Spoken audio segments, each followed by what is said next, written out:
tugas-tugas saya ini sangat mulia Mulia, dan Bu. memang itu bisa dilakukan oleh banyak perempuan. Jadi Oke. jangan takut untuk Iya. bicara politik Iya, sebetulnya. iya. Ya, Hmm. jadi Komisi 9 ini memang menjadi permintaan dan pilihan saya di Iya, Komisi 9. di Komisi Saya 9. mengajukan ke fraksi bahwa orang kan kalau udah pasti merem udah ya, kalau budayawan, musisi pasti ditaruh di Komisi Iya. 10 gitu ya. Nah, itu semua orang memang kaget dan tercengang kenapa saya Iya. pilih Komisi 9.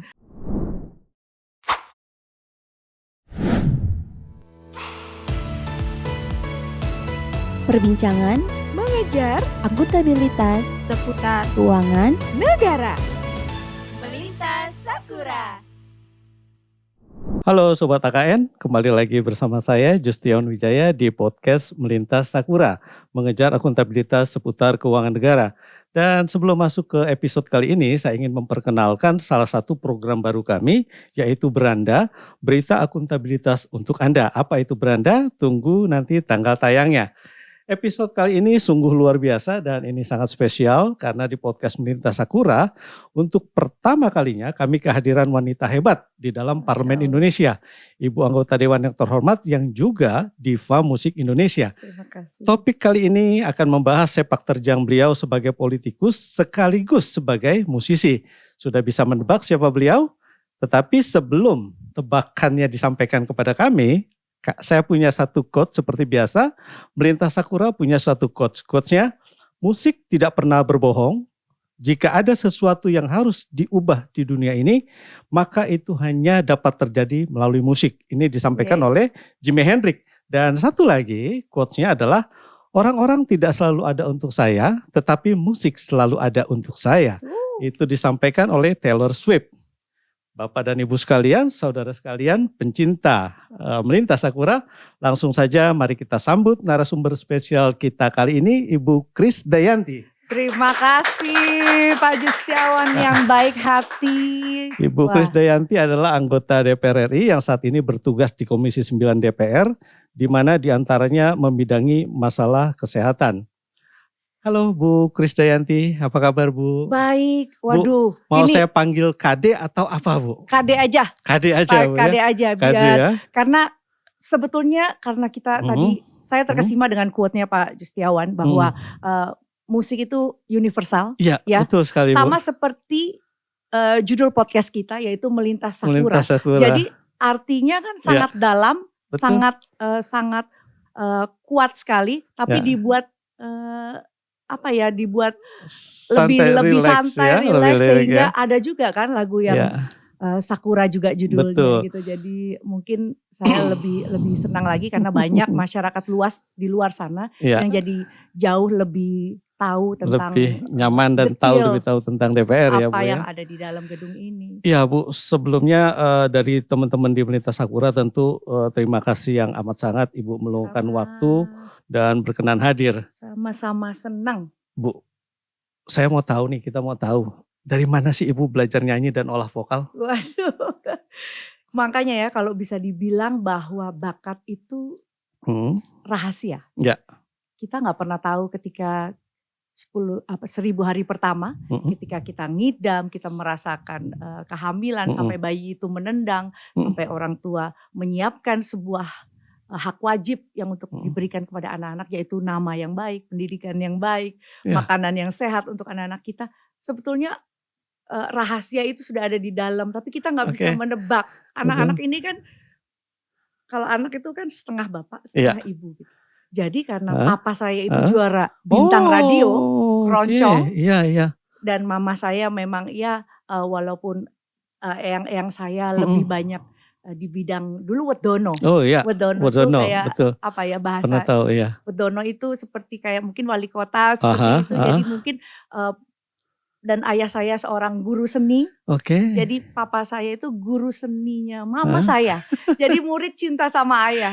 Gitu, jadi sama papa saya, sama gurunya. Sama guru. Jadi selain bakat, ada yang mengatakan pohon itu buahnya jatuh tidak jauh dari pohonnya. Betul. Demikian kurang lebih ya Bu ya. Jadi saya merasakan bahwa bakat ini turun dari ayah saya. Dan alhamdulillah mungkin darah seni kami Mm-mm. sangat kental. Jadi kalau sekarang saya mengantar putri-putri saya untuk tahu bakatnya dengan memberikan sarana yang baik itu les nyanyi atau les musik, itu adalah tanggung jawab kalau anak-anak penuh dengan bakat, tapi pendidikan musik akan jauh membuat mereka lebih tanggung jawab akan karyanya. Betul. Gitu. Bu, kalau berpolitik bakat ibu juga nggak? Kita harus tahu nih Bu. Politik. Ya, ya kalau kita bicara politik, kalau di partai kami, tentu politik ini bukan hanya sekedar pencapaian kekuasaan individu, tapi bagaimana di PDI Perjuangan, saya walaupun dalam bahasa dipilih sebagai vote gators oleh PDI Perjuangan, tapi saya merasa dirumahkan, karena salah satu Trisakti Bung Karno adalah berkepribadian dalam kebudayaan, sehingga saya merasa bahwa saya pantas untuk ada di dalam Partai PDI Perjuangan karena kami melalui sebuah proses pendidikan politik dan juga kaderisasi. Jadi sekarang kalau saya adaptasi seluas-luasnya politik itu ya, termasuk tadi sebelum kita mulai podcast ini, saya udah dapat sharing ilmu politik juga dari Pak Justiawan gitu ya, bahwa memang di gedung ini memang kita harus adaptasi terus. Iya. Gitu. Bu, selama Ibu menjabat sebagai anggota DPR, anggota parlemen, tujuan Ibu sudah tercapai? Ya, kadang saya dalam hati kecil saya juga bicara dengan beberapa senior saya bahwa kadang saya ada insecure, waduh bahasanya gaulnya tuh insecure. Kenapa gitu? Karena tidak ada satu senior yang tidak memiliki nama dan juga gelar yang menguatkan mereka gitu. Tapi ketika saya mendapatkan pemahaman bahwa mungkin yang dibutuhkan di gedung ini adalah bukan gelarnya tapi wisdomnya. Apakah dia mau turun ke masyarakat, apakah dia mau mengimplementasikan program-program yang ada di komisi saya, komisi 9. Jadi memang kalau 33 tahun saya nyanyi Pak Justiawan, mungkin saya nggak bisa membantu untuk memperbaiki jalan, lalu membangun sebuah balai latihan kerja sehingga banyak anak-anak generasi muda menjadikan tempat tersebut sebagai laboratorium untuk mereka bisa lebih sukses ke depannya, lalu bisa mengumpulkan ratusan tenaga kerja mandiri, memberikan mereka modal untuk bisa baik itu membangun usaha bakul tempe dan lain-lain di Dapil Malang Raya. Saya pikir kalau bukan menjadi wakil rakyat, saya nggak punya kemampuan untuk itu. Artinya tujuan Ibu sebagian sudah tercapai. Alhamdulillah. Sudah tercapai Alhamdulillah 3,5 tahun, hampir 4 tahun ini program-program di komisi kami, komisi 9 luar biasa yang berdampak langsung ke masyarakat. Bu, kalau bicara seorang anggota parlemen, biasanya ada janji politik yang diucapkan. Ibu punya janji politik apa sih kira-kira? Jadi memang saya itu melewati 7 bulan masa kampanye, 2018 akhir hingga Maret kalau nggak salah 2019. Saya berjalan di Malang Raya itu di 600 titik 471 desa Pak Justiawan. Luar biasa itu Sobat AKN. Itu kalau nggak jadi penyanyi juga tuh nggak mungkin kan bisa. Betul. Saya kelahiran Malang Batu, tapi di Malang Raya saya ternyata bisa tahu bahwa tahun 94 itu ada sebuah lembah yang di dalamnya ada desa yang dulu tuh jambore nasional tuh di situ. Ya kan kalau saya nggak flashback lagi dengar dari seluruh masyarakat Malang Raya bahwa dan mungkin ketika saya mengetok rumah-rumah mereka, itu mereka kebanyakan memang kalau bahasa Jawanya itu ketenggengan. Bengong karena kalau mereka ngelihat mungkin penyanyi ya mungkin nggak kesampaian. Karena kan ya oke, saya nyanyi diundang di acara pengantin, acara sunatan yang mostly semuanya dilakukan di dalam gedung. Nah ini kan kalau yang di desa-desa ya jadinya saya nggak perlu janji manis. Betul. Saya nggak perlu janji manis, modal saya hanya toa 7 juta rupiah. Ya, saya nyanyi, udah itu kayak semut. Luar biasa. Iya, makanya banyak senior saya yang ngambek ke saya, wah lu modalnya cuma nyanyi. justru popularitas Ibu sebagai artis, sebagai diva ini sangat mendukung tugas dan pelaksanaan sebagai anggota dewan ya Bu ya?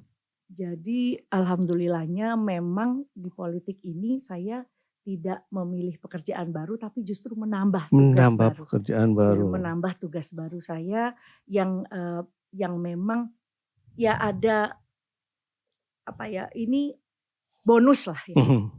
Bonus. Saya dengan kemampuan saya bisa menyanyi, terus kinerja saya yang saya upayakan selalu profesional ini, ya alhamdulillah dapat apresiasi dari begitu Luar banyak biasa, masyarakat. luar biasa. Jadi Bu. itu menjadi tambahan biasa. baru, ibaratnya peluru baru saya Iya. untuk yang tidak perlu janji, tapi campaign saya di situ waktu itu adalah Perempuan Kuat Indonesia Hebat. Wow. Ya itu yang saya selalu sampaikan di rumah-rumah bahwa saya menyapa lalu kita baca Pancasila Pak, Oh, iya dong. baca Pancasila terus nyanyi, lalu ya dengarkan apa ya curhatan mereka lah yang kita kenal sekarang dengan aspirasi. Aspirasi. Ya. Jadi aspirasi itu yang terus bisa menguatkan dan mengantarkan apa sih sebetulnya masalah-masalah real yang ada di Malang Raya, sehingga ya itu bisa dibilang bonus lah Pak. Bonus. Sobat AKN, ini luar biasa ternyata demikian nasionalisnya Bu Kade, dan juga ternyata beliau sangat cinta dengan daerahnya karena memang asli kelahiran Malang ya Bu ya, Batu Malang ya. Bu, untuk beradaptasi dengan antara dunia politik yang dinamis dan fleksibel, Ibu punya kiat apa Bu? Ya, karena memang adaptasi seluas-luasnya memang sebetulnya kan, karena tadi saya bilang ini adalah penambahan pekerjaan baru. Iya. Mungkin karena saya udah cukup lama ya Pak di industri musik. Jadi sebetulnya saya mengatur waktu itu udah seperti nyalain keran air. Jadi saya udah bisa men-setting kalau yang namanya kalau prepare show, berarti 3 jam mundur harus disiapkan. Kalau saya mau me time pagi untuk doa dan lain-lain untuk bisa lebih lama sama anak-anak, saya mundur lagi waktu sejam gitu. Jadi sudah adjustmentnya udah baik. Langsung tune in ya Bu ya, langsung tune in. Nah ini ditambah politik yang memang orang masih menganggap bahwa kemampuan artis itu memandang sebelah mata. Nah jadi saya gunakan sosial media seluas-luasnya untuk bisa memvisualisasikan tugas-tugas saya di kedewanan di sosial media dengan bahasa yang lebih ringan. Betul. Sehingga pencinta musik saya di tanah air, bahkan juga di Malaysia, mereka bahkan sampai sahabat saya Siti Nurhaliza tuh, kamu gila katanya gitu, maksudnya bisa mengkompilasi antara seni dan politik ya Bu ya. Dan tugas itu bisa terlaksana dengan baik, tapi sepatutnya sewajarnya karena kita perempuan Pak, kembali kepada kodrat kita perempuan. Tugas saya domestik harus beres dulu. Ibu ngerasa nyemplung gak ke dunia politik? Kalau saya nyemplung nggak boleh setengah kaki Pak, jadi harus dua-duanya. Harus basah dua-duanya. Harus basah dua-duanya, saya all out ya bahasanya gitu. Ya, walaupun kadang masalah perizinan, ya mohon maaf ya Pak, namanya juga masih ada anak yang kecil-kecil. Memang kehadiran apalagi di Partai PDI Perjuangan kan absen Pak gitu. Absen. Harus tanda tangan. Kadang Ibu Ketua Umum sendiri membaca buku reses kita. Luar biasa. Gitu. Jadi sepanjang 2 tahun kemarin pandemi, saya dan juga 156 anggota fraksi kami harus dapat cap DPC. Di mana tugas-tugas kami selama kami reses, lalu pun dapil juga kita harus mendapat pengakuan daripada tim di dapil kami bahwa kami memang melakukan tugas tersebut. Bu, selama ini Ibu menemukan sosok yang paling disegani nggak dalam dunia politik Bu? Kesulitan? Untuk ini Bu, menemukan sosok yang paling disegani. Yang paling Ibu segani di dunia politik itu siapa? Apakah ada tokoh yang gua nih bangga banget gitu? Iya, bangga ketika saya ada di rumah kaum nasionalis, kaum Marhain, kaum Sendal Jepit. Kalau Ibu Ketua Umum bilang bahwa di PDI Perjuangan memang kami diwajibkan untuk politik itu turun ke masyarakat, bonding dengan warga, dengan masyarakat.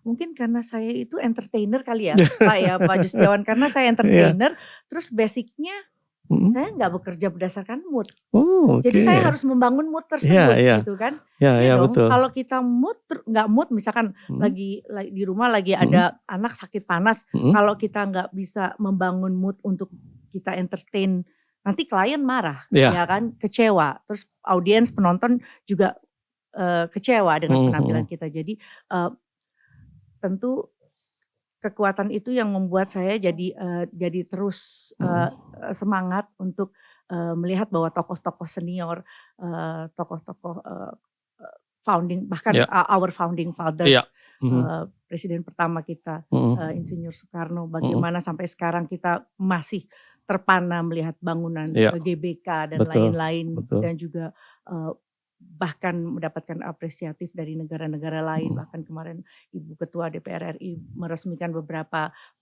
patung dan monumen Soekarno di beberapa negara di luar negeri. Jadi presiden pertama kita Insinyur Soekarno, lalu Ibu Ketua Umum Hajah Megawati, Bapak Guntur Soekarno Putra yang alhamdulillah kadang-kadang udah menganggap saya anak ya Pak. Jadi luar kadang biasa. justru tanya, ada apa itu di dalam gedung kamu? Bapak tanyain ke Mbak Putih gitu ya, putrinya. Wah udah, jadi nganggap saya anak, jadi luar biasa. seneng Bu, dipercaya. kalau dalam keseharian Bu, baik aktivitas sebagai politikus ataupun sebagai musisi, Ibu pernah nggak menemukan perbedaan cara pandang masyarakat ketika Ibu datang sebagai artis dan ketika Ibu datang sebagai anggota dewan?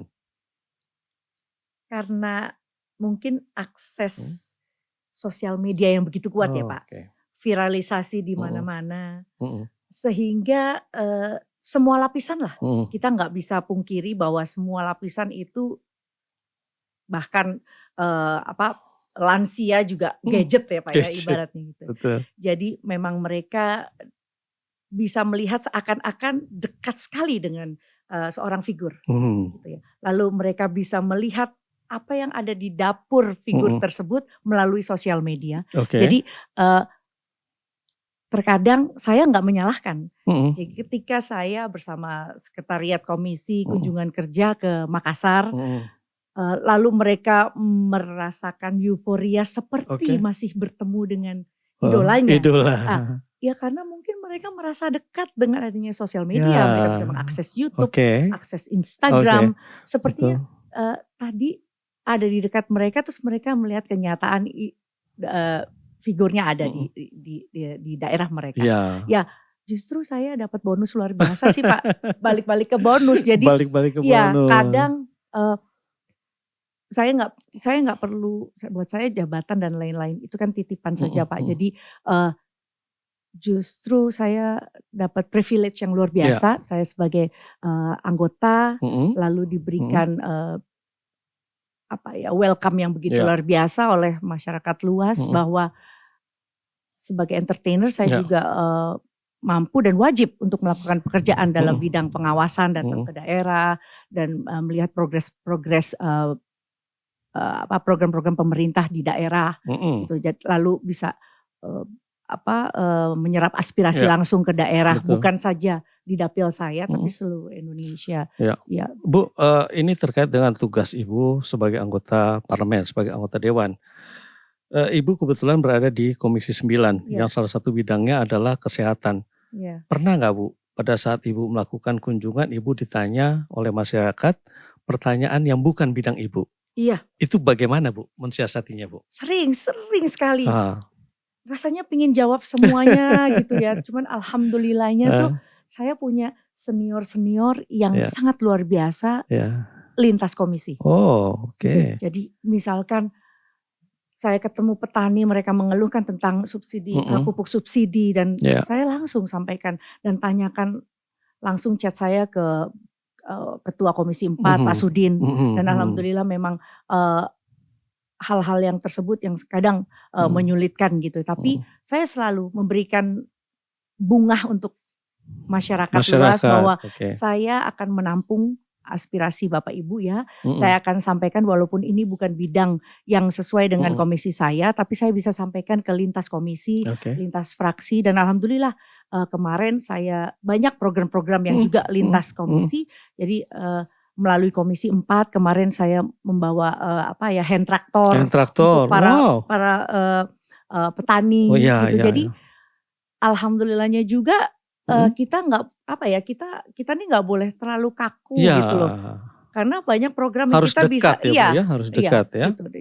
Dan sebetulnya bisa kita implementasikan semua walaupun itu bukan bidang saya, Pak, gitu. Oke. Jadi kayak misalkan tentang subsidi pupuk, jembatan putus dan lain-lain itu bisa saja program-program dari komisi lain, tapi kita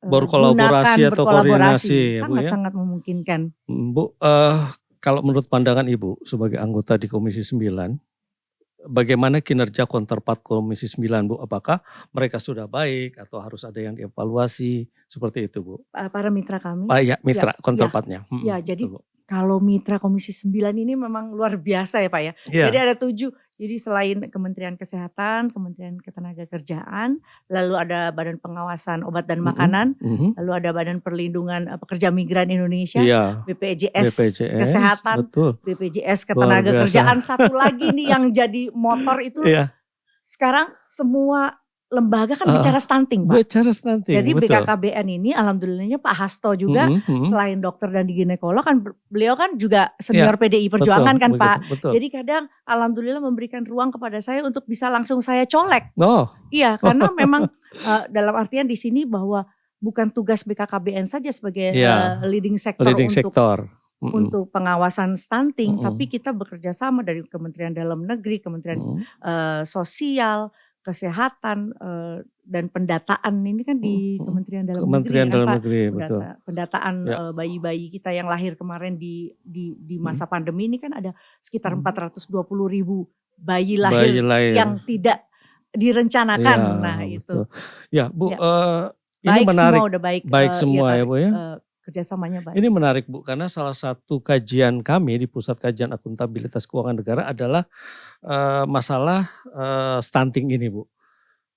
Pertanyaannya gini, Bu, kira-kira hasil pengawasan DPR terkait upaya percepatan penurunan prevalensi stunting oleh pemerintah sudah tepat atau belum, Bu, saat ini, Bu? Iya, Pak, sebetulnya sedikit lambat karena kalau dari tahun 2019 hingga 2023 ini baru 3,5% penurunannya dari 27%. Bagaimana kita bisa mendorong sisa 1 tahun hingga 2024 ini di 14%. Nah itu memang memang sungguh luar biasa tugasnya BKKBN di sini. Dan memang BKKBN sebagai leading sector nggak bisa bekerja sendiri. Sekarang hanya 51 anggota kami di Komisi 9 yang bekerja di dapil kami masing-masing. Dan itu nggak menyangkut 80 dapil, semua dapil 80 dapil kan Pak ya. Mungkin nanti ditambah Papua. Tapi wakilnya itu hanya 51 yang nggak ada di semua dapil tersebut. Nah kita harus sosialisasi program-program mereka tuh Pak. Tahun 2023 ini mungkin lebih dari 20 kali kami melakukan sosialisasi dan melalui program komunikasi informasi dan edukasi ini kami harapkan secara masif bisa terus menggenjot dan menekan angka prevalensi stunting ini ke 14%. Oke, Bu. Asal semua lembaga ikut ya. Karena nggak bisa satu lembaga saja yang menangani atau memperhatikan masalah stunting ini gitu. Nah, Bu, ini kan di sini terlihat bahwa peran perempuan di dalam parlemen ini tuh sungguh luar biasa, Bu ya. Dari data yang kami himpun, ini saat ini persentase perempuan di DPR baru 21,39% berdasarkan hasil pemilu 2019-2024. Padahal kuota keterwakilan diharapkan mencapai 30%. Ibu setuju gak kalau untuk 2019 ditambah lagi supaya bukan ada keterseimbangan tetapi pembagian perannya juga bisa lebih maksimal gitu, Bu. Betul ya Pak, nanti di 2024 ini memang diharapkan presentasi kehadiran dan partisipasi anggota parlemen perempuan ini memang diharapkan lebih dari 30%. Walaupun secara internasional memang di 30%. Jadi kayak metode zigzag gitu ya Pak. Nah, memang saya mengharapkan itu bisa terjadi Oke. karena memang kan budaya patriarkinya masih kuat ini Pak. Perempuan itu memang harus izin, Iya, harus iya, dapat iya. ridho dari suami. Iya, Nah ini iya. yang mengakibatkan bahwa keberlangsungan itu memang sedikit sulit. Oke. Walaupun kita tahu banyak sekali perempuan yang Yang sangat-sangat sangat mumpuni, betul. sangat-sangat mumpuni, betul. sangat bisa untuk tidak saja bicara politik, tapi memang secara keahlian mereka dibutuhkan sesuai bidangnya Ya. sebagai anggota dewan. Dewan, oke. Nah, mudah-mudahan itu bisa tercapai dan sepertinya saya rasa memang itu cita-cita saya Pak. Ya. Makanya menampilkan, memvisualisasikan tugas saya melalui peran kedewanan dalam sosial media atau interview dengan beberapa banyak media yang menyampaikan tugas-tugas saya ini sangat mulia. Dan memang itu bisa dilakukan oleh banyak perempuan. Jadi jangan takut untuk bicara politik sebetulnya. Iya. Bu, kita mundur sedikit ya Bu. Ibu gugup nggak pertama kali jadi anggota dewan? Kata teman-teman sih, mungkin karena saya searching ya kan. Jadi saya siapin dulu Pak, kalau Pak Justiawan tadi bilang mundur-mundur, saya juga mundur-mundur Pak. Iya. Mundur-mundurnya itu apa sih yang bakalan ditanya di hari krusial pas pelantikan. Jadi saya lihat, saya baca, lalu ketika beberapa media CNN, Kompas TV janjian sama saya ketika 19 Oktober itu 19 Oktober 2019 itu terjadi dan pagi itu saya sudah mempersiapkan diri. Ya, mempersiapkan diri sehingga ada sepupu saya yang juga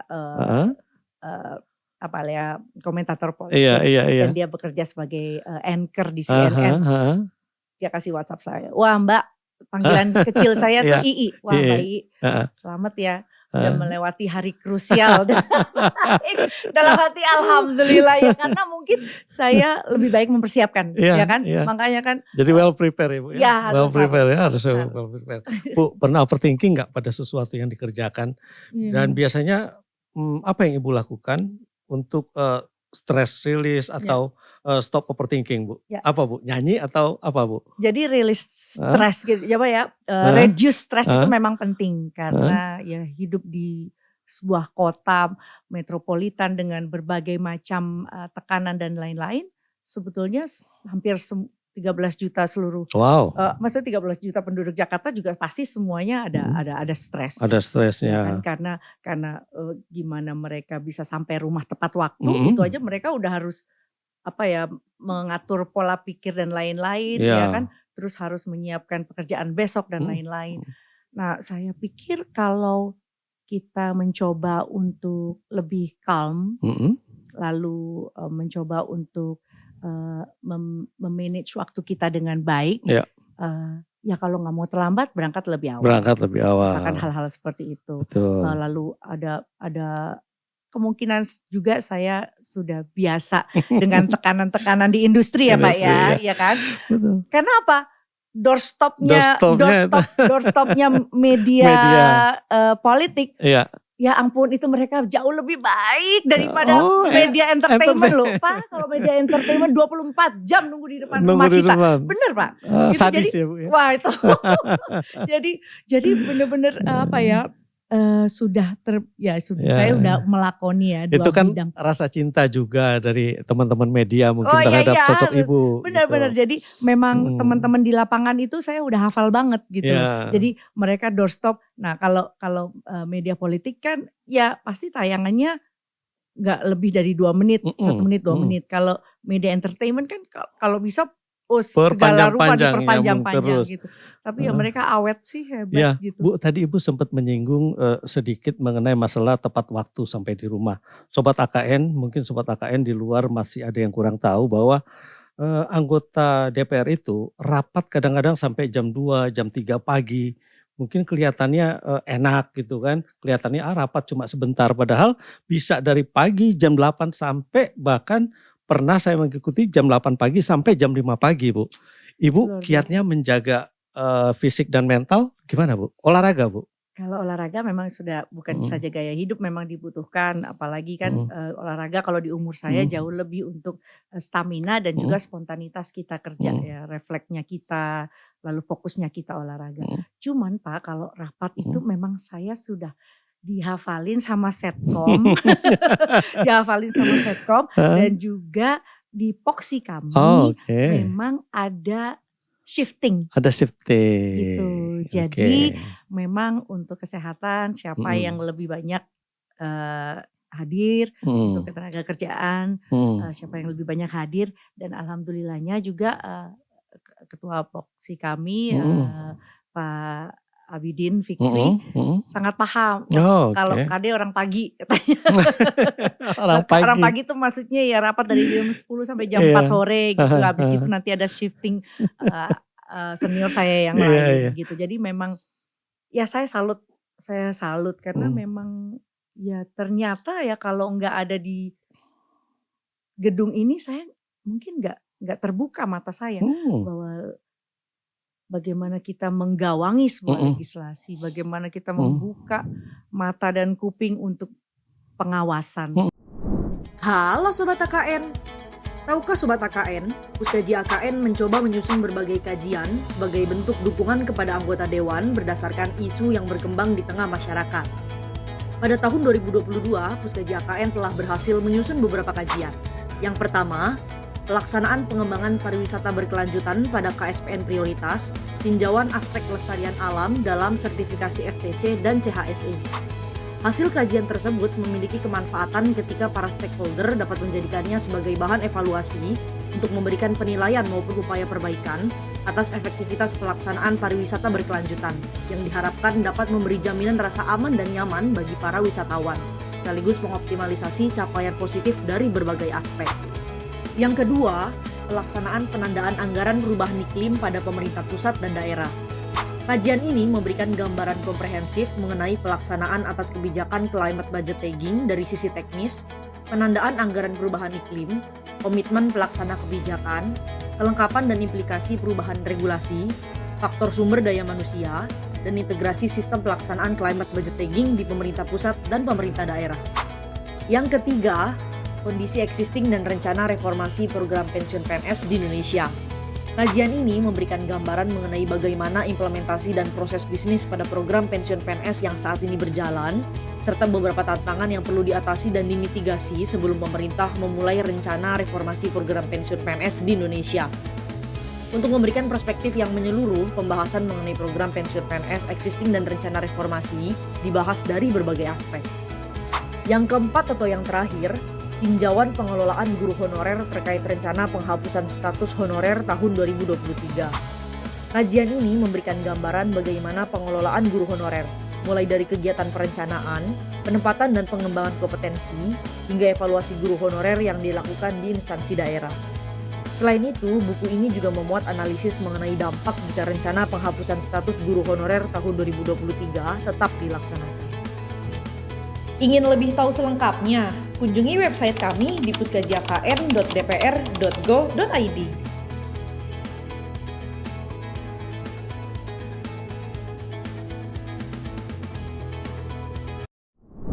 Bu, kalau tadi Luar biasa. sempat kami tanyakan figur yang menjadi panutan Ibu di dunia politik. Ya. Kalau di dunia hiburan siapa, Bu? Iya kan kalau misalnya saya memang referensi musik kita kalau bisa referensi musik seluas-luasnya. Oke. Jadi kalau penyanyi Ya. internasional, Mhm. kalau dulu Mhm. standarnya ya penyanyi itu kalau nggak Mhm. bisa lagunya Whitney Houston Mhm. atau Mariah Carey dia belum bisa jadi penyanyi Wah. ibaratnya. Terus kalau misalkan kita di panggung, kalau Heeh. kita belum nyanyi open air di Iya. Jawa Barat dan di Jawa Timur, wah dia belum tertantang sebagai penyanyi gitu. Oke. Jadi ya kalau referensi musik sampai sekarang Heeh. saya mengikuti masanya. Jadi Oke. sekarang Ya. tren yang ada di TikTok yang Iya. putri saya 11 tahun itu denger ya saya harus dengerin juga. Iya, Jadi iya, iya. eranya itu dari mulai era Whitney Houston lalu era Beyoncé dan Iya. eranya Taylor Swift saya Iya. harus paham Oh, gitu oke. karena kembali ke quote Bapak tadi Iya, pertama, iya, bahwa iya. musik is a universal, Yes. it's come and go, tapi Iya. selalu ada di hati. Oke, biasanya kalau era itu kan selalu berbalik, Bu. Iya. Gitu ya, kayak Ya, dulu berputar, ya. lagi. Dulu kan kita main leto-leto atau lato-lato ya. Sekarang ada lagi, padahal itu sudah lato-lato sudah bertahun-tahun. Ternyata awalnya di Jerman Di tahun 70 ya. Luar biasa. Bu, sebelum kita ke break, satu pertanyaan sebelum kita break. Ibu paling enak tinggal di mana, Bu? Jakarta atau Malang, Bu? Tambah lagi harusnya pertanyaannya di Timor Leste. Oh, Timor Leste. Iya. Ya tiga-tiganya ya. Maksudnya karena memang saya domisilinya di Jakarta, anak-anak sekolah di Jakarta juga. Sebetulnya aksesnya untuk mempermudah pekerjaan saya memang di Jakarta. Di Jakarta. Tapi bukan artinya tidak cinta Malang dan tidak cinta Timor Leste. Baik Sobat AKN, kita break dulu sebentar. Kita lihat Puskaji AKN punya produk apa aja. Halo Sobat AKN, tahukah Sobat AKN, pemerintah memberikan perlindungan bagi pekerja atau buruh yang mengalami PHK melalui program jaminan kehilangan pekerjaan atau JKP yang merupakan program jaminan sosial baru sebagai amanat dari UU Cipta Kerja. Program JKP dikelola oleh BPJS Ketenagakerjaan dan pengaturan teknis untuk penyelenggaraan program JKP diatur melalui PP nomor 37 tahun 2021.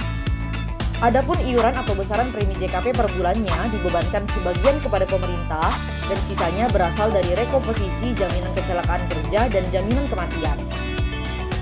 Namun, LHP BPK RI atas LK Kementerian Ketenagakerjaan tahun anggaran 2021 mengungkap adanya kelemahan dalam pengelolaan pembayaran iuran JKP oleh Kemenaker yang mengakibatkan pengeluaran belanja iuran JKP oleh Kemenaker kurang akurat karena tidak didukung data perhitungan yang akurat dan berpotensi lebih membayar iuran JKP.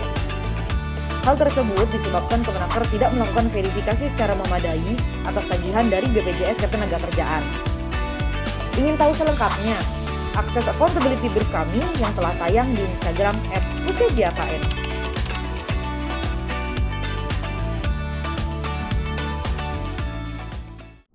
Sobat AKN, kita kembali lagi dan tentu masih bersama Bu Kade.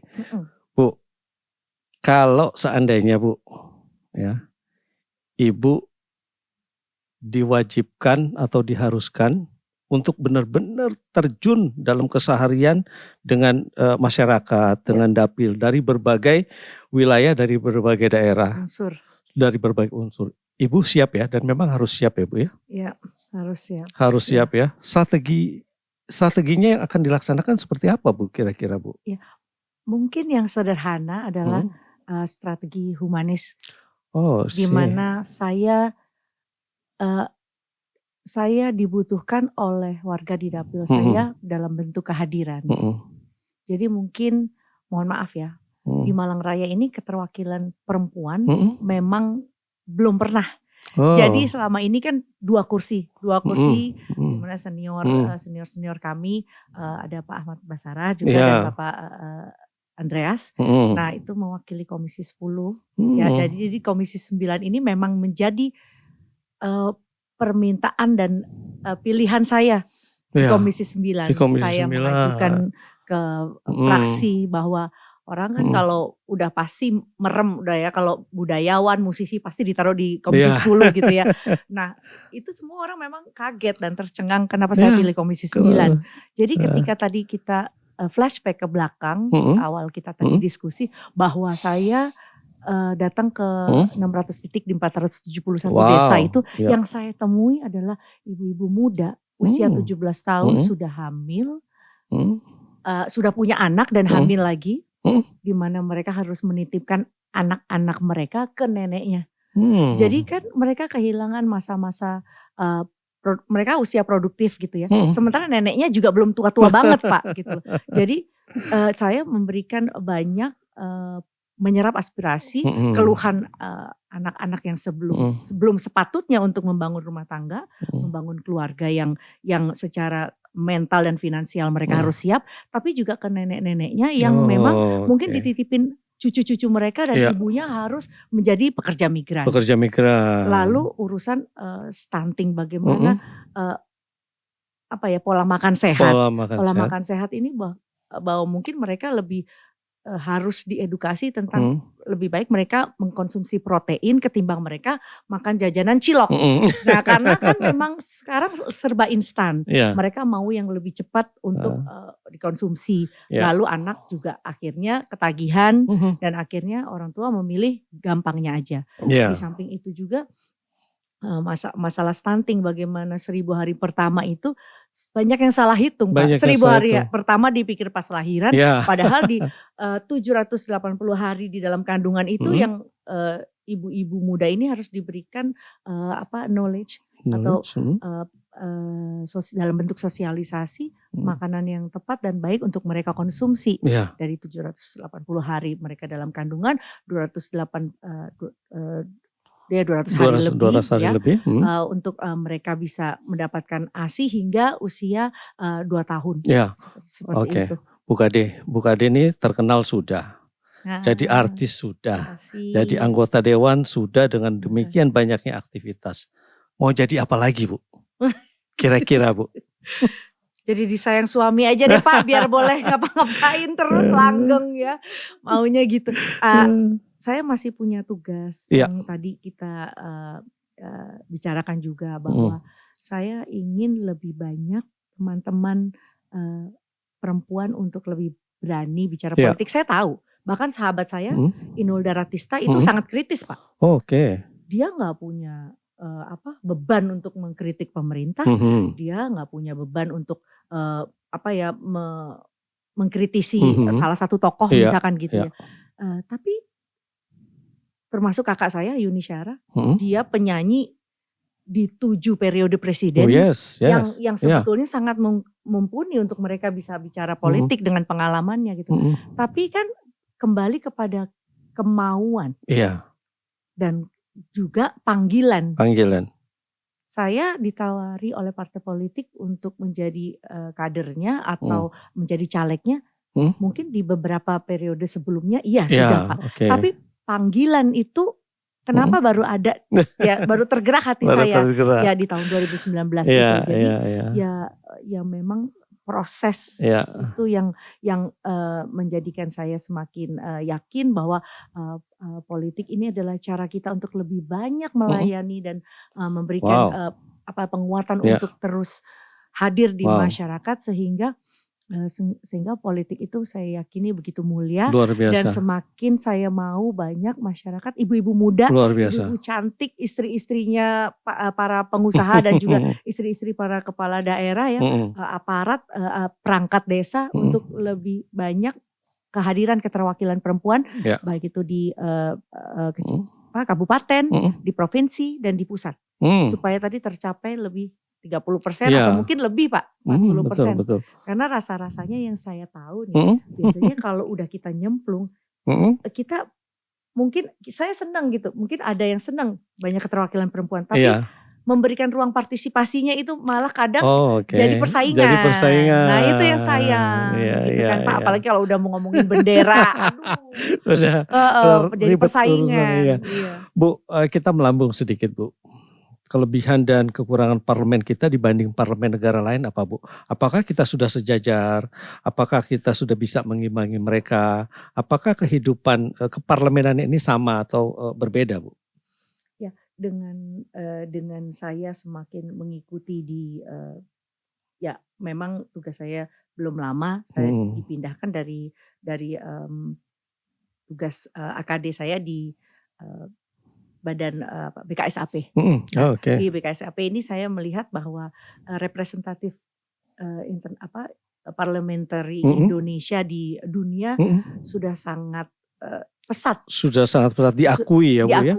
Diakui dan ya. saya Luar biasa. melihat Mbak Ketua DPR RI juga merasa ini ya, semakin percaya diri bahwa sebagai ketua House of Representatives menjadi perempuan itu semakin semakin luas lagi perspektif internasional menilai, bukan saja Nancy Pelosi yang menjadi ketua DPR Amerika, tapi juga seorang Ibu Puan Maharani di kacamata internasional sudah sangat sejajar Sejajar, dengan ya. Dengan parliamentary Iya. internasional. Apalagi kemarin kita jadi tuan rumah dari IPU. IPU dan parlemen 20 itu ya Bu ya. P20. P20 ya. Ya, saya jadi, melihat mereka bukan saja kesuksesan daripada keberlangsungan internasional P20, tapi bagaimana agenda-agenda tersebut bisa terlaksana dengan baik. Betul. Gitu. Bu, parlemen kita kan berkeinginan menjadi parlemen yang modern, Bu. Ya. Gitu. Harus sudah. Nah, apa tanggapan Ibu tentang anggota DPR itu harus melek teknologi dan paham tentang teknologi, Bu? Sangat, Pak, karena memang kalau kita tanggung jawab, sekarang seorang anggota bilang kalian seluruh masyarakat bisa mengakses di dpr.co.id misalkan. Itu bukan hanya dalam waktu 30 detik aja, seluruh masyarakat pengguna internet kan bisa mengakses DPR RI. Betul. Nah, kalau kita nggak melek, terus kita pas pergi ke dapil, lalu ada masyarakat yang kita temui, anak sekolah atau bahkan anak-anak akademisi dari universitas menanyakan hal-hal yang terkait dengan hal-hal kedewanan, itu kan kita harus pahami. Walaupun jujur Pak, saya pun sampai sekarang masih belajar. Saya tanya dengan tenaga ahli saya dan juga memperbanyak referensi membaca, dan itu pun saya rasa masih kurang untuk bisa membuat bahwa DPR RI ini harus semakin transparan, dan itu juga menjadi harapan saya bahwa DPR RI tidak saja punya podcast, punya TV parlemen, tapi juga punya radio. Iya, betul. Itu sih, betul karena sekali, Bu. Semakin luas masyarakat kita dilibatkan, mereka kan pasti juga merasa bahwa setiap legislasi itu dilibatkan. Artinya pemanfaatan sosmedia itu bukan sesuatu yang harus dihindari, tetapi justru semakin terbuka. Luas untuk Bu, masyarakat selama ini dilibatkan. kalau bicara tentang DPR, beritanya itu pasti banyak sekali gitu, karena DPR adalah salah satu pusat berita, Bu. Dan tetapi tidak semua kebijakan DPR ini bisa diterima oleh masyarakat. Pasti ada pro dan kontra. Pandangan Ibu gimana, Bu? Ya, pro dan kontra memang harus ada. Salah satu kemauan dan kesiapan saya adalah yang paling tinggi adalah siap resiko untuk dikritik, ya kan, dan memang jelasnya kita tidak bisa mengakomodir semua keinginan dari seluruh lapisan masyarakat. Tapi kita yakin bahwa semua anggota dewan, saya yakin semua bekerja dalam sosial kemasyarakatan yang baik, Pak.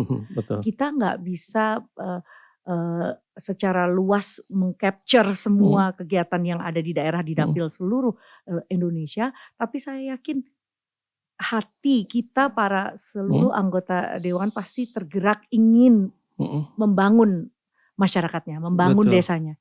Buat saya pembangunan desa ini akan menjadi titik awal sebuah kesuksesan sebuah bangsa, karena ya semua dibangun dari desa, semua dibangun dari hal kecil, dari keluarga. Makanya saya yakin bahwa seluruh masyarakat ini harus diakomodir keinginannya, walaupun tidak secara satu persatu.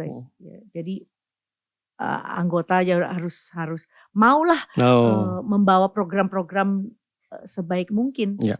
Dan itu biasanya diperoleh informasi itu pada saat kita menyerap aspirasi ya Bu, di dapil ya Bu. Ada nggak Bu cerita unik pada saat Ibu ke dapil? Cerita yang unik. Jadi kalau aspirasi ini kan kita serap dan kita bawa dalam kerja-kerja kita di RDP, rapat di dewan kerja gitu. Kalau unik ya bahkan terenyuh ya banyak. Banyak sekali ya Bu. Contohnya jadi ada satu pastor. Iya. Itu kami tahu bahwa program Balai Latihan Kerja itu ditutup bulan September. Nah, lalu saya sedang membuat acara bersama mitra kami BPJS Kesehatan di salah satu kecamatan di tengah hujan. Saya melihat pastor ini dengan sepedanya Pak, dengan sepeda yang udah lusuh, dengan basah-basah, memberikan proposal untuk pembangunan Balai Latihan Kerja komunitas Ya. di salah satu desa di Malang Selatan. Oke. Di Malang Selatan itu satu desa yang di komunitas semuanya yang tinggal di desa tersebut Ya. kaum Nasrani. Kaum Nasrani. Jadi mereka sudah memiliki tempat doa gereja yang sudah roboh. Sudah artinya dirobohin pakai tangan aja udah ngeprol gitu Udah loh, Pak. ngeprol, iya. Jadi saya melihat kesungguhan, saya melihat keteguhan dari pastor tersebut untuk bisa memberikan proposal. Gitu. Padahal kan semua proposal sebetulnya udah ada juknisnya lewat semua di aplikasi, semua lewat internet kan. Ada Pak, internet sebetulnya. aplikasinya juga semua ada ya. Tapi ini benar-benar proposal basah yang kita terima dan dengan keterenyuhan saya itu saya langsung mohon kepada Kementerian Tenaga Kerja untuk dapat, walaupun ini terlambat tapi saya mohon kuotanya masih bisa dimasukkan. Dan alhamdulillah 1,5 tahun, hampir 2 tahun yang lalu kami peletakan batu pertama, lalu juga peresmian. Luar biasa Sobat KKN. Jadi mereka gunakan Senin sampai Jumat kejuruan seni musik, ya, lalu Sabtu Minggu mereka gunakan tempat tersebut sebagai tempat ibadah. Dan sampai sekarang masih. Sampai sekarang. Ibu secara rutin suka ke sana juga? Ya, saya ke sana, tapi itu jauhnya luar biasa Pak, 3 jam dari Kota Malang. Wow. Nah, jadi memang gedung itu bisa dipakai sebagai pelatihan vokasi, tapi juga sebagai tempat peribadatan. Itu udah luar biasa itu. Satu hal yang buat saya istimewa. Ini luar biasa nih Sobat AKN, salah satu keberhasilan Bu Kade sebagai anggota Dewan sudah disampaikan tadi dan ini sangat luar biasa. Dan Sobat AKN juga mungkin banyak yang belum tahu bahwa Bu Kade ini di samping kesibukannya sebagai anggota Dewan, samping kesibukan juga sebagai diva musik, beliau masih menyempatkan diri dan mau menjadi duta donor darah untuk DPR. Ya. Gimana Bu ceritanya sampai begitu Bu? Ya karena memang saya rutin itu Pak. Jadi sebetulnya kan memang per 6 bulan 1 kali itu kan kita memang harus mendonorkan darah kita. Ya. Nah kebetulan juga karena saya memang olahraga dari muda Pak. Saya dari umur 16 tahun saya udah ikut atletik. Pokoknya segala yang ada di SMA 3 mau jadi paskibraka semua itu saya ikuti. Jadi memang saya aktif dari SMP, juga di OSIS, di SMA.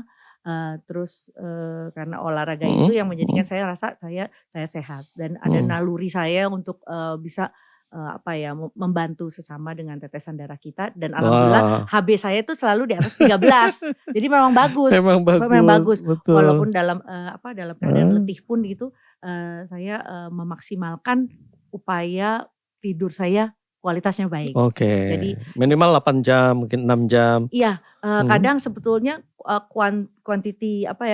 kuantitinya nggak terlalu lama, tapi kualitas deep sleep-nya itu Pak. Nah, jadi makanya saya latihan untuk less stress itu akan baik karena kita waktu tidurnya jadi walaupun ibaratnya cuma 4-5 jam, tapi maksimal. Ibu ikut yoga juga? Saya kebetulan tidak suka olahraga yang statis Pak. Jadi saya suka yang semua yang bergerak ya. Termasuk 1,5 tahun terakhir saya belajar wushu Pak. Jadi jangan macam-macam sama saya ya Pak. Saya punya senjata, saya punya pedang. Luar biasa nih. Nanti saya kasih gambar-gambarnya. Dia punya aktivitas yang ternyata kita baru tahu. Beliau mahir wushu ya. Wushu 1,5 tahun itu gara-gara PPKM Pak. Jadi kan karena di sekretariat cuma boleh 20%, akhirnya kita zoom in meeting. Dan alhamdulillah saya olahraga lebih maksimal dan itu yang membuat saya yakin. Lalu saya senang bahwa di DPR RI ternyata bekerja sama dengan donor darah Jakarta. Donor darah Jakarta untuk melakukan kegiatan secara rutin. Dan memang kita harus mengedukasi masyarakat secara luas. Artinya setelah ambil darah itu bukan berarti kita lemes. Justru sel-sel darah kita akan tumbuh dalam waktu 2 minggu akan ada sel-sel baru. Baik, Bu Kade. Komisi 9 kalau saya tidak salah menurut data kita juga ini kan di antaranya saat ini sedang menangani juga stunting ya Bu ya, stunting, kemudian juga undang-undang cipta kerja di Komisi 9 juga ya Bu ya. Ini kan terkait juga dengan masalah ketenaga kerjaan lalu hal-hal lain yang melibatkan itu. Sejauh mana Ibu berada di Komisi 9 terlibat membahas undang-undang cipta kerja ini Bu?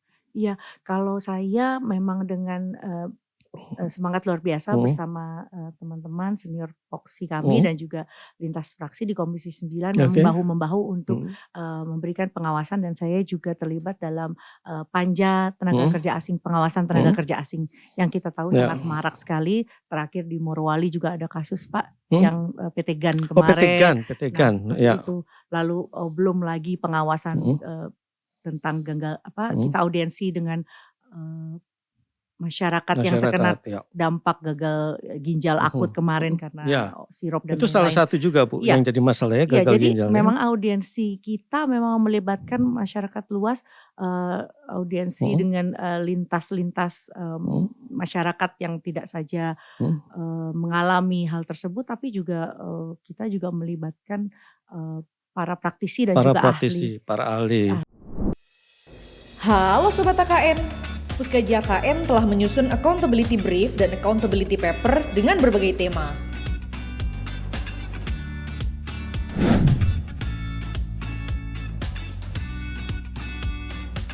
Halo Sobat AKN.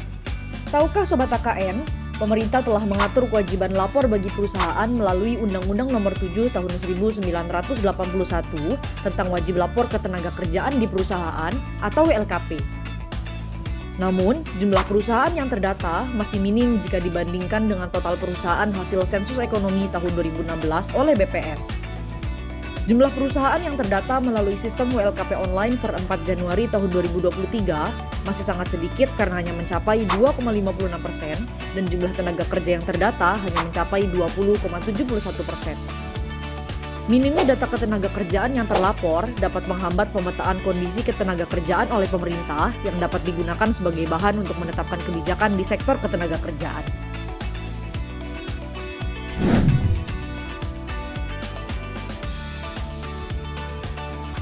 Halo Sobat AKN, tahu nggak sih sekarang Bidik Misi berubah nama menjadi Kartu Indonesia Pintar Kuliah atau KIP Kuliah. Namun, di dalam pelaksanaannya terdapat permasalahan, yaitu belum diwujudkannya sumber daya yang valid dalam menentukan ketepatan penyaluran.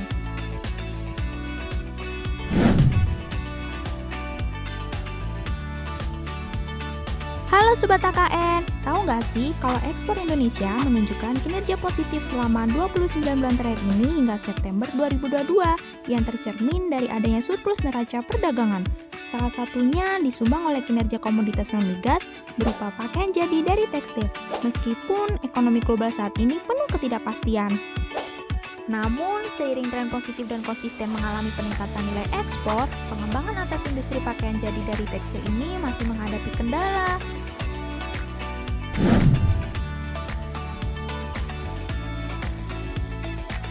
Halo Sobat AKN, untuk memberikan kepastian dan perlindungan hukum atas tanah, pemerintah melalui Kementerian ATR BPN telah membuat program PTSL loh. Nah, PTSL merupakan pendaftaran tanah yang sistematis dan lengkap dengan tujuan untuk memberikan kepastian hukum agar terhindar dari sengketa dan konflik pertanahan. Namun, dalam pelaksanaannya, BPKRI telah menemukan beberapa permasalahan terkait dengan program PTSL, diantaranya seperti: pertama, pembukuan hak atas tanah atau tanah wakaf yang tidak menggambarkan kondisi yang sebenarnya. Dan yang kedua, permasalahan pasca sertifikasi PTSL.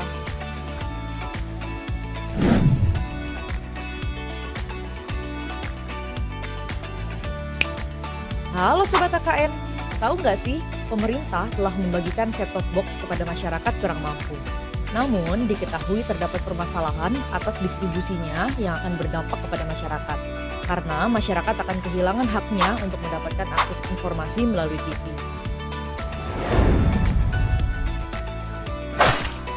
Mau tahu produk lain yang dihasilkan Puskaji AKN? Yuk follow Instagram kita di @puskajiakn.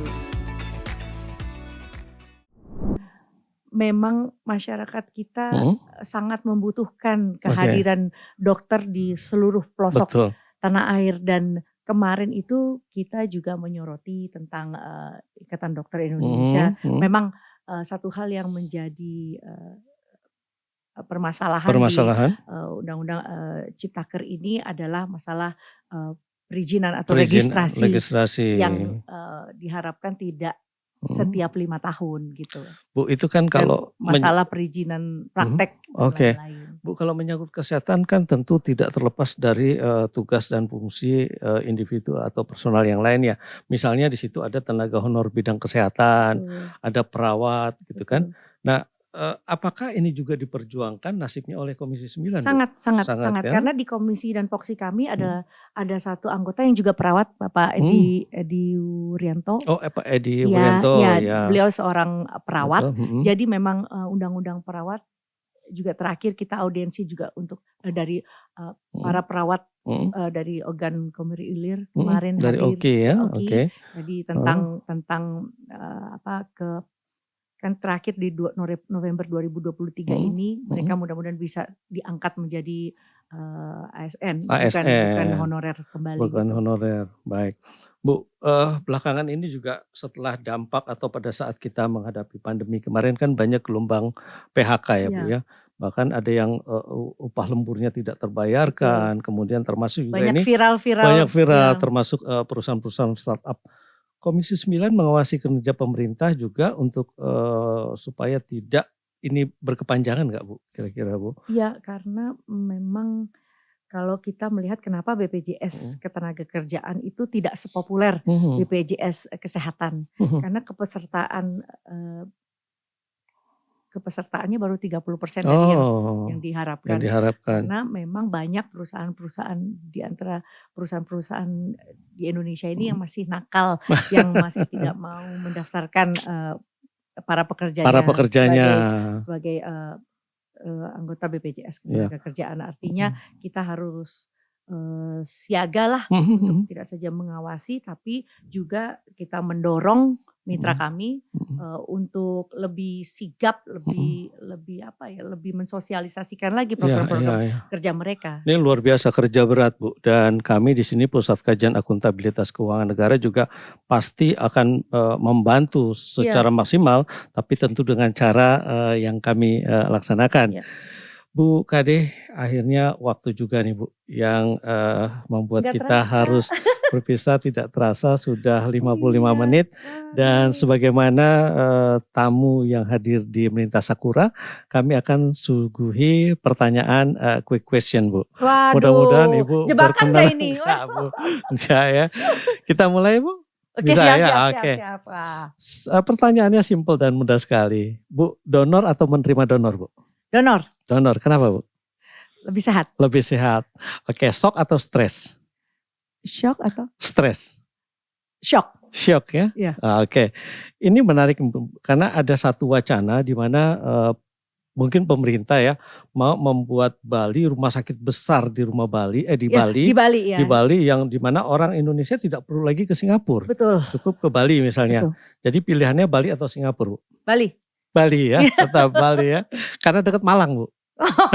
Nyebrang di mana? Nyebrang ya. Main sosmed atau tidur Bu? Tidur. Tidur mahal loh Pak. Tidur mahal. Ya Allah. Iya Sobat AKN, tidur mahal. Tadi saya sampaikan bahwa di luar sana mungkin banyak yang kurang tahu bahwa Bu Kade ini juga rapat sampai pagi, dari pagi ketemu pagi gitu kan. Tapi tetap beliau masih segar selalu. Itu untuk siapa? Tentu untuk salah satu penggemarnya, kemudian juga untuk masyarakat di dapilnya. Bu, berikutnya Jakarta atau Jawa Timur? Jakarta. Ya. Asuransi pemerintah atau asuransi swasta? Karena saya di 9 pemerintah. Skincare atau make up? Make up. Di make upin atau make up sendiri? Make up sendiri. Gorengan atau rebusan? Gorengan. Hidup gorengan. Nah ini satu lagi, tapi saya udah tahu jawabnya nih. Apa? Cuma nih agak bingung nih. Rawon atau rujak cingur? Saya rujak cingur. Tapi nggak pakai cingur. Oh nggak pakai cingur. Karena rujak cingur itu yang bikin khasnya bukan cingurnya sebetulnya, tapi petisnya. Pedas atau asin Bu? Pedas. Solo atau grup? Solo ya. Celine Dion atau Mary Carey? Celine Dion. Backstreet Boy atau Westlife? Backstreet Boys. Oke, konser di Indonesia atau konser di luar negeri? Indonesia. Transportasi umum atau transportasi pribadi? Pribadi. Kebaya atau blazer? Kebaya. Bu, renang gaya punggung atau renang gaya kupu-kupu? Punggung ya? Iya. Okay. Kalau kupu-kupu kan kan susah paduan tangan susah mati. Flat shoes atau high heel? High heels. High heel. Horror atau romance? Romance. Wow. Politisi atau musisi? Aduh, boleh dua-duanya. Boleh. Bebas Ibu menjawab. Dua-duanya. Dua-duanya. Oke Bu, sebelum menutup podcast, kira-kira kalau Ibu berkenan, sedikit aja Bu, kita dikasih suara emas diva Indonesia. Sedikit aja Gak Bu. bisa sedikit masalahnya Iya. saya itu. Pergi saja, cintamu pergi, bilang saja pada semua. Wow. Biar semua melintas sakura. Wow. Oh, diriku kini di sini. Wah, luar biasa. Baik Sobat KKN, ini sungguh luar biasa. Kali ini kita bersama Bu Kade, sayangnya waktu juga yang memisahkan kita. Kita akan kembali ke episode selanjutnya tentu dengan narasumber yang berbeda, tetapi hari ini adalah sangat-sangat spesial. Kalau nanti misalnya Sobat AKN punya ide siapa yang akan kita undang, silakan nanti komen. Dan sebelum kita menutup podcast kita kali ini, seperti biasa kita jargon Bu. Oke. Ibu jargon ya Bu ya, Ya. kita bacakan sama-sama. Ya, siap ya Bu? Oke. 1, 2, 3. Puskaji AKN, anytime, anywhere, support the parliament. parliament. Yeay. Sobat AKN jangan lupa untuk share, like, comment, and subscribe.